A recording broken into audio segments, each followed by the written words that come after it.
We are going to discuss some important numericals on work and energy. So let's start with the same. Yes. So I have first question here. See, तो we have this question a bullet जिसका weight अपने आप में 10 ग्राम है और वो कितनी velocity से फायर किया गया है 800 मीटर पर सेकंड की स्पीड से। कह रहे कि जब वो एक मड वॉल में जाके लगा, ठीक है, 1 मीटर के अंदर जाके अगर वो धंसेगा तो फिर उसकी वेलोसिटी डिक्रीज हो गई है, 10 मीटर पर सेकंड हो गई है, ठीक है, 800 से सीधे 100 हो गई है, 10 नहीं 100 मीटर पर सेकंड। तो कह रहे हैं कि find the average resistance offered by the mud wall, तो वो आपको निकालना है। देखो हमेशा एक्शन रिएक्शन की बात होती है यहाँ पे, तो जितने से वो टकराया होगा फोर्स से उतने ही उससे वॉल ने भी टक्कर मारी होगी, right. For every action there is an equal opposite reaction. तो इसका मतलब जितने फोर्स से वो टकराया होगा उस मड वॉल में, मड वॉल ने भी उतना ही लगाया होगा। तो अब यहाँ पे हमें एक चीज तो साफ समझ में आ रही है कि एक्शन रिएक्शन वाला हमें यूज करना है। तो इसको कैसे करेंगे? देखो, वेलोसिटी हमें फाइनल पता है, हमें इनिशियल वेलोसिटी भी पता है। तो अच्छा देखो यहाँ पे अब बोल रखा है कि 800 पहले थी और अब 100 मीटर पर सेकंड बाद में हो गई। तो इसका मतलब यू कितना दे रखा है, 800 मीटर पर सेकंड, और फाइनल आपको दे रखा है आफ्टर स्ट्राइकिंग, स्ट्राइक करने के बाद, तो वो 100 मीटर हो गया। और वो चला कितना है, I mean through the 1 metre thick. तो जब वो टकराया है उस वॉल के अंदर टकराने से, तो वो कितना डिस्टेंस चला एक तरह से देखा जाए तो? जब वो टकराने से पहले उसकी 800 थी और टकराने के बाद इतना हो गया है, तो डिस्टेंस कितना चला, 1 मीटर। तो अब मान लेते हैं कि जो रेजिस्टेंस ऑफर किया गया है वॉल का वो एफ है। तो हमें एक बात पता है वर्क एनर्जी थ्योरम से। तो वर्क एनर्जी थ्योरम क्या कहती है कि जितना भी वर्क डन किया जाता है, मान लो वर्क डन किया गया है कुछ by the resistance offer by the mud wall, तो कितना वर्क डन करा होगा उस वॉल ने, जितना काइनेटिक एनर्जी में डिक्रीज हुआ होगा वर्क एनर्जी थ्योरम के अकॉर्डिंग, राइट। तो कितनी एनर्जी में डिक्रीज आया, तो एनर्जी जितनी डिक्रीज हुई होगी उतना ही तो वर्क डन उसने कर दिया होगा, राइट, वर्क एनर्जी थ्योरम। तो जितना भी एनर्जी में फॉल हुआ है तो वो फॉल किसकी वजह से हुआ है, उस वर्क डन की वजह से। तो work done by mud wall, उसको रोकने के लिए। तो ये हमारे पास वर्क एनर्जी थ्योरम है। अब अगर देखो मेरे पास ये वो दे रखा है इतना वर्क डन, तो देखो एक काम करते हैं, अब इसका वर्क डन हमेशा कितना होता है, फोर्स इंटू में डिस्प्लेसमेंट। तो फोर्स इंटू में डिस्प्लेसमेंट, और डिक्रीजिंग काइनेटिक एनर्जी का मतलब क्या होता है? तो ये काफी इजी क्वेश्चन है और इस टाइप के क्वेश्चन भी आ जाते हैं। तो बस हमें समझना होता है, एक्चुअली हम यहाँ पे अलग अलग कॉन्सेप्ट लगाने में लग जाते हैं, लेकिन ये बहुत सिंपल है। लैंग्वेज से कभी कभी हमें लगता है कि बहुत टफ होगा, लेकिन वो होता नहीं है। तो काइनेटिक एनर्जी हमारी कितनी डिक्रीज हुई है, तो हम तो इनिशियल माइनस फाइनली करेंगे ना, क्योंकि डिक्रीज हुई है। तो ये u माइनस का v करेंगे। तो अब मेरे को सब कुछ दे रखा है, एस भी दे रखा है, तो फोर्स तो निकल ही जाएगा। तो यस m मेरे को कितना दे रखा है, तो हमें कन्वर्ट करना पड़ेगा 0.01, ठीक है, इनटू में ये कितना है 800 का स्क्वायर माइनस का 100 का स्क्वायर, और ये मेरे पास कितना हो जाएगा 2 और वो 1 चला है। तो finally 315450 newton we will get, right. तो जो मेरा फोर्स हो जाएगा तो वो हो जाएगा 3150 न्यूटन। तो इस टाइप के क्वेश्चंस भी काफी एग्जाम में हमें देखने को मिलते हैं कि इस टाइप सिंपल हमें वर्क एनर्जी थ्योरम लगाना होता है, ठीक है। तो याद रखेंगे I hope. Yes. So now we have our next question, and it's saying that a shot traveling at a rate of 100 meter per second is just able to pierce a plank 4 centimeter thick. कोई भी एक shot मारा गया है इतने की rate से, ठीक है, और वो एक लकड़ी के टुकड़े में जाके मान लो लग रहा है, जो कि लकड़ी का टुकड़ा कितना है 4 सेंटीमीटर थिक का है। अब ये कह रहे हैं कि अच्छा तो बताओ कितनी वेलोसिटी रिक्वायर्ड होगी to just pierce a plank, लकड़ी के टुकड़े के अंदर आपको 9 सेंटीमीटर थिक जाना है।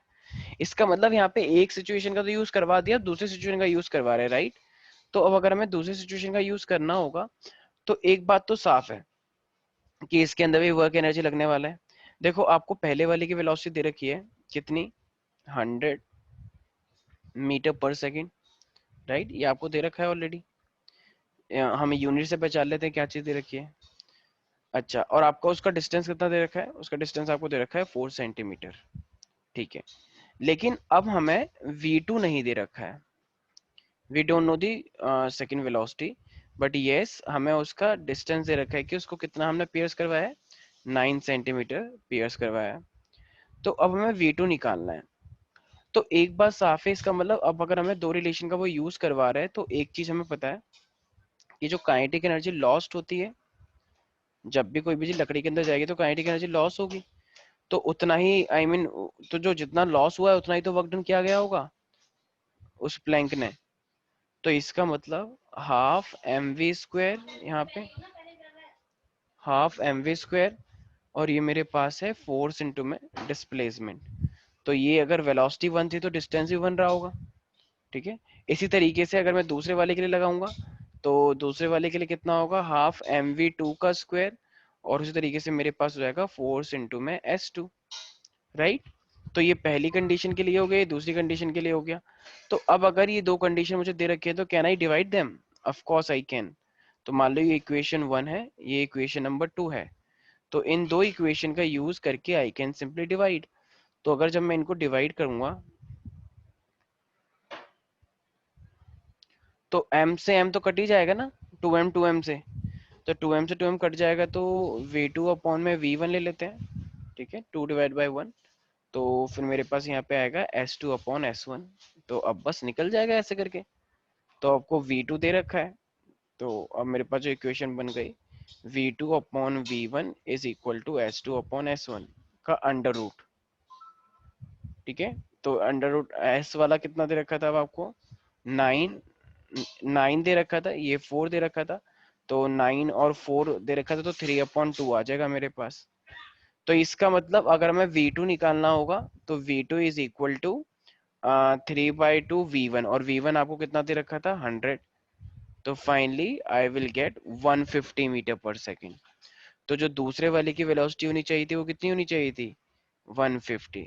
तो हमने दोनों इक्वेशन को डिवाइड किया है, S2 upon S1, S2 upon S1 हमें 9 और 4 दे रखा है, तो हमारा ये रिलेशन रेशो आ गया V2 V1 का, और हमें V1 दे रखा था 100, तो हमने वैल्यू पुट कर दी, तो मेरा V2 निकल के आ गया कि अगर उसे 9 सेंटीमीटर तक जाना है तो उसकी वेलोसिटी कितनी होनी चाहिए, 150 मीटर पर सेकंड होनी चाहिए। सिंपल। तो बहुत सिंपल था, हमसे ये सब चीजें दे रखी थी कि 4 और 9 आपको सेंटीमीटर दे रखा है, तो 4 के लिए 100 दे रखा था, 9 के लिए कितनी वेलोसिटी ये निकालनी थी। तो हमने वर्क एनर्जी थ्योरम का यूज करके सिंपल रेशियो निकाला और फिर उसके बाद वैल्यू पुट कर दी, तो V2 भी मेरा निकल के आ गया 150। सिंपल। तो इस टाइप के क्वेश्चन भी आते हैं एग्जाम में। If the linear momentum of a body increase by 20%, तो इसका मतलब आपके ने लीनियर मोमेंटम जो p होता है mv वो अपना 20% बढ़ा दिया है। तो कह रहा है आप बताओ काइनेटिक एनर्जी में कितना इंक्रीमेंट आएगा। तो आपको एक्चुअली में फॉर्मूला पता होना चाहिए, ठीक है। तो जैसे कि फॉर्मूला आपको पता होगा, तो अभी बताया भी था, हमारे पास हाफ एम वी स्क्वायर होता है। तो हाफ एम वी स्क्वायर होता है तो m और m से मल्टीप्लाई डिवाइड करो, तो ये क्या हो जाएगा, m square v square upon में m। तो ये एम स्क्वायर वी स्क्वायर कितना हो जाएगा मेरे पास, P square by 2m, right. तो मेरे पास जो काइनेटिक एनर्जी है वो क्या हो जाएगा, पी स्क्वायर बाय 2m हो जाएगा, ठीक है। अब अगर मैं यहाँ पे इंक्रीज इन मोमेंटम निकालता हूँ, तो अगर मैं इंक्रीज इन मोमेंटम निकालूंगा तो मोमेंटम में कितना इनका इंक्रीज हुआ है, इसका मतलब 100% तो वो पहले से था, 20% वो और इंक्रीज हो गया है। तो इंक्रीज इन मोमेंटम की बात करता हूँ, तो 20% ऑफ पी, और अगर 20% ऑफ पी की बात करूंगा तो 20% का मतलब होता है 20/100 इंटू में पी। तो 20% हो गया, तो इसका मतलब एक तरह से देखा जाए तो कितना हो गया मेरे पास, एक्स्ट्रा कितना बढ़ाया गया है, तो p/5 मेरे पास इतना एक्स्ट्रा बढ़ा है, ठीक है।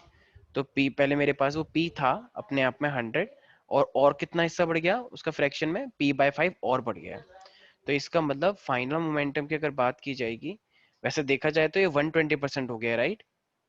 20% बढ़ाया तो 120 हो गया, लेकिन अगर हम फ्रैक्शन में लेना चाहते हैं तो p प्लस का p/5, तो ये मेरे पास कितना हो गया है, 6p/5। तो 20% का मैंने फ्रैक्शन निकाल लिया कि इतना p/5 बढ़ गया है, तो टोटल अब मेरे पास कितना हो गया है, 6p/5 हो गया है, ठीक है। अब हमें काइनेटिक एनर्जी और उनके बीच का रिलेशन बताइए रहा, kinetic energy is equal to p square by 2m। तो इसका मतलब अब अगर मुझे काइनेटिक एनर्जी निकालनी होगी, नई वाली काइनेटिक एनर्जी के डैश, न्यू काइनेटिक एनर्जी, तो उसमें p कितना हो गया, पहले तो p स्क्वायर था लेकिन अब कितना हो गया है वो 6p/5, राइट। और मास में थोड़ी कोई चेंज हुआ है तो 2m ही रहेगा। तो इसका मतलब इतना हिस्सा मेरे पास, इतना स्क्वायर, तो k is equal to 6p/m मेरे पास। ओके, सो रिमेम्बर ये मेरे पास इनिशियली था, अब 20% बढ़ाने से कितना फ्रैक्शन और बढ़ गया, p/5 और बढ़ गया, तो इसलिए टोटल हो गया 6p/5। तो हमने नया नया काइनेटिक एनर्जी निकाल लिया 6p/5 का होल स्क्वायर अपॉन में 2m। तो अब ये मेरे पास काइनेटिक एनर्जी कितना हो जाएगा, 6 6 जा 36, 5 5 जा 25, और ये हो जाएगा मेरे पास p²/2m। तो और p²/2m पहले किसके बराबर था, काइनेटिक एनर्जी के। देखो ये नॉर्मल p²/2m किसके बराबर है, काइनेटिक एनर्जी के। तो ये मेरे पास हो जाएगा 36/25 is equal to k, right. तो इसका मतलब पहले मेरे पास काइनेटिक एनर्जी थी simple p²/2m I mean k, और अब मेरे पास हो गई है 36/25 k। तो कितना इंक्रीज हुआ होगा काइनेटिक एनर्जी में, तो इंक्रीज इन काइनेटिक एनर्जी अगर मैं निकालूंगा यहाँ पे, तो इसका मतलब k डैश माइनस k, तो k डैश माइनस के, तो इसका मतलब पहले कितना था मेरे पास 36/25 k माइनस का k। तो अब ये मेरे पास हो जाएगा 36 में से 25 गया, कितना बचा 11, और नीचे हो जाएगा 25, तो 11/25 k बचा मेरे पास, राइट। तो इतना इंक्रीमेंट हुआ है मेरे पास 11/k। तो अब हमें क्या पता है, हमें परसेंटेज इंक्रीज निकालना होता है, तो परसेंटेज इंक्रीज के लिए हमें चेंज अपॉन में ओरिजिनल देखना होता है।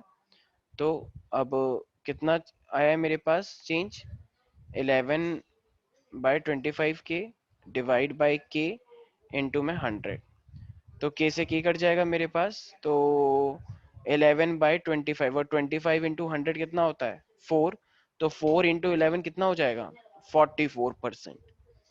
तो इसका मतलब काइनेटिक एनर्जी में जो मेरे पास इंक्रीमेंट हुआ है, that increment is equal to 44%। तो 25 से 100 कटा था यहाँ पे, ठीक है, तो ये 4 आया था, के से के कट गया था, तो 44% इंक्रीज हुआ है। तो इस टाइप के क्वेश्चन एग्जाम में बहुत आते हैं, ठीक है। तो इसी टाइप का एक और क्वेश्चन भी आता है, जैसे पहले हमने मोमेंटम चेंज किया तो काइनेटिक एनर्जी निकाला, अब हमने काइनेटिक एनर्जी चेंज करा है और अब हम मोमेंटम निकालना चाह रहे हैं। तो मान लो काइनेटिक एनर्जी के अंदर कितना इंक्रीमेंट कर दिया गया है, 3%, 300% का इंक्रीमेंट हुआ है। तो आपसे पूछा जा रहा है कि लीनियर मोमेंटम बताओ फिर कितना बढ़ जाएगा। तो हमें काइनेटिक, वही हमें फॉर्मूला पता है, kinetic energy is equal to कितना होता है, p²/2m होता है, राइट। तो p²/2m होता है। तो अब इनिशियल मोमेंट, अगर तो इन्हीं मोमेंटम का अगर फॉर्मूला देखेंगे, तो मोमेंटम हमें निकालना है, तो इसका फॉर्मूला हो जाएगा √2m के, ठीक है। p² उधर ले जाएंगे तो मतलब 2m उधर ले जाएंगे तो रूट इस तरीके से आ जाएगा। अच्छा, तो इसने बोला है काइनेटिक एनर्जी में आपका हुआ है 3% का इंक्रीमेंट। 3% के इंक्रीमेंट का मतलब होता है कि अगर आपके पास, अगर पहले k था, आपने 300% इंक्रीज कर दिया है, तो वो 3k हो गया होगा ना। बहुत सिंपल सी बात है ये तो अगर भाई ये 100 अगर वैसे करके दिया होता तो हम तुरंत निकाल लेते हैं। तो पहले k था और आपने 3% और बढ़ा दिया, तो 3k और बढ़ गया, तो इसका ना टोटल k कितना हो गया, टोटल काइनेटिक एनर्जी कितनी हो गई k और 3k, तो ये टोटल कितना हो गया 4k हो गया ना।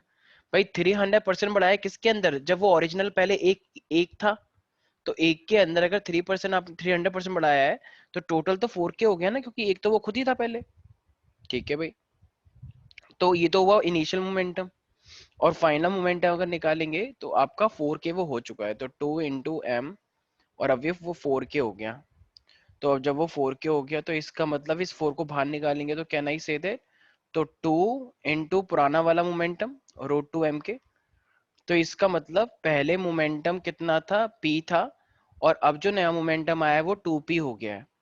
तो देखो बहुत सिंपल सी बात है, अगर पहले p था और अब 2p हो गया है, तो इसका मतलब ये 100% ही तो बढ़ाया गया है, तभी तो 2p हुआ, राइट। तो भाई अगर अगर हम निकाल भी सकते हैं, वैसे तो हमें पता लग ही गया पहले p था, अगर अब 2p है तो 100% बढ़ा दिया गया है, लेकिन स्टिल चेंज कितना हुआ है हमारा।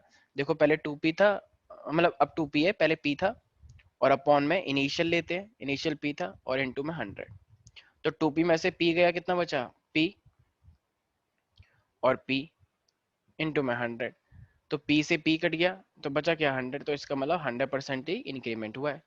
ठीक है, तो बहुत सिंपल है ये तो, कुछ चीजें मतलब एकदम निकालने की भी जरूरत नहीं पड़ती है, कुछ लोग ऐसे ही सिंपल क्वेश्चन देख के पहचान लेते हैं कि ये वाला फॉर्मूला इस अकॉर्डिंग अगर इतना हो गया तो सिंपल है, आराम से वो देखते ही एकदम समझ में आ जाता है कि ये क्वेश्चन इस तरीके से होगा, राइट। तो इस टाइप के क्वेश्चन बहुत आते। So now the next question is here, a vehicle of mass 15 quintal. Quintal का मतलब मैंने पहले बताया, क्विंटल का मतलब 100 केजी, एक क्विंटल में 100 केजी होता है, तो इसका मतलब वो मास कितना हो गया 1500 केजी।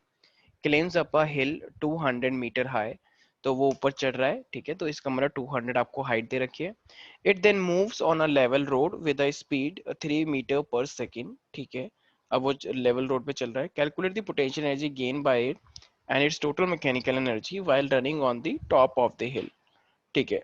तो बेसिकली वो अब ये क्वेश्चन हमको दे रखा है, पोटेंशियल एनर्जी गेन कर रही है, कितनी गेन करी है हाइट के साथ, वैसे भी पोटेंशियल एनर्जी गेन ही होती है, ठीक है। और अब आपको टोटल मैकेनिकल निकालना है। टोटल मैकेनिकल का मतलब काइनेटिक भी आपको निकालना होगा, क्योंकि काइनेटिक का मतलब ही यही होता है, पोटेंशियल प्लस काइनेटिक, तो उसी को हम क्या बोलते हैं, मैकेनिकल बोलते हैं।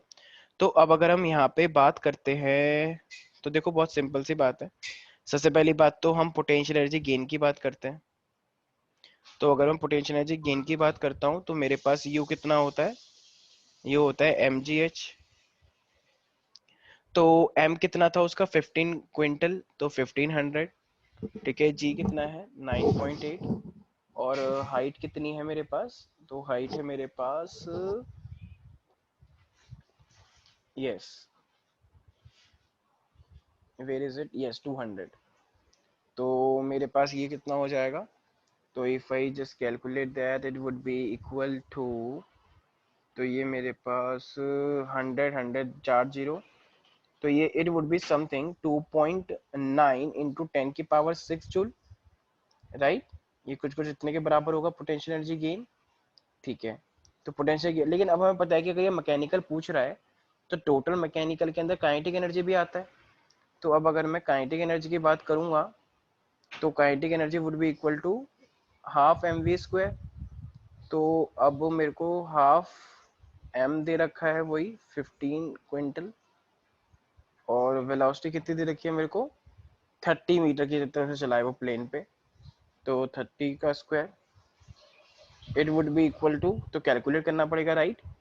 तो अब ये काइनेटिक भी निकल जाएगा। तो टोटल मैकेनिकल एनर्जी हमेशा क्या होता है, टोटल मैकेनिकल एनर्जी हमारा होता है, तो वो पहले चढ़ा था और फिर वो रोड पे चला था, तो जब ऊपर चढ़ा तो पोटेंशियल एनर्जी, और जब रोड पे चला तो काइनेटिक एनर्जी वेलोसिटी की वजह से।